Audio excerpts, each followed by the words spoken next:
শুভ সকাল, বাংলা লিংক থেকে রাবেয়া বলছি। আজ আপনাকে কিভাবে সহযোগিতা করতে পারি?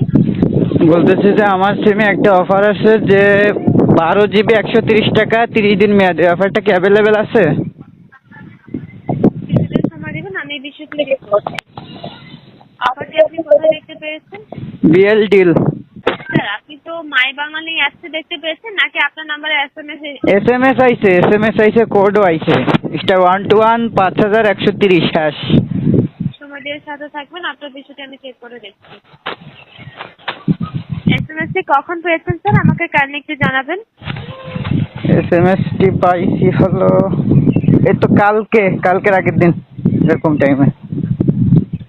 আপনার যখন যে অফারটি দেখতে পাবেন তখন সেই অফারটি পারচেজ করে নেওয়ার চেষ্টা করবেন, কারণ সব সময় আপনাকে যে SMS দূরু আমার সকালে একটা অফার দিছে 36 টাকায় 2 GB 7 দিন মেয়াদে। সে অফার ডায়াল করেছি, অফার আসি না ওকে যখন মেয়াদে তখন ডায়াল করতে হবে। দোন আসে তোমাকে অফার সকালে দিছে অফার, একটু আগে ডায়াল করেছি, সে অফার আসি না, অফার আসছি ওর।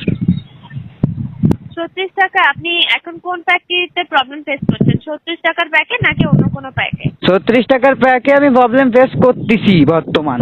সে প্যাকটা আসি নাই। বিএল ডিল থেকে মেসেজটা দিছে, ওকে তো সুদার দরকার। বিএল ডিলে সুদার দরকার। ধনের অফার দিস, তার অফার ডায়াল করলে আসে না। টাকা পয়সা ভরবো আমরা, তোরা খাবি খালি, তাও দিবি না। সময় দিয়ে সাথে থাকবেন, আপনার বিষয়টা তোর সময় দিতে তো তোরা আমার 5 টাকা কেটে ফেলাচ্ছি তোদের মেয়ে যদি। খালি তোকে সময় দিতে দাঁড়া, 3 মিনিট কথা কইছিস, তোকে সময় দিতে হয় তোকে খালি। স্যার, এই ধরনের কোনো অফার SMS আপনাকে পাঠানো হয়নি। খানকির মায়ের আপনি ভালো করে তোর চুদ বানিয়ে দিস কেন? মাগির মায়ে মাগি অফার দি নাই তো আমি তোর ধন তুই কইছি না? আপনি দয়া করে পোলাইটলি কথা বলবেন, আমি আপনার বিষয়টি তুই আমার দন করবি, তুই আমার দন করতে পারলি করিস আইসে যে আমি এই কইছি তোরে, তুই কি করবি করিস আমার নামে। নোটির মায়ে নোটিরা সব দনের অফার দাও। রাখ নোটির মায়ে, রাখ তোদের মায়ে তুই বিশ্বাস।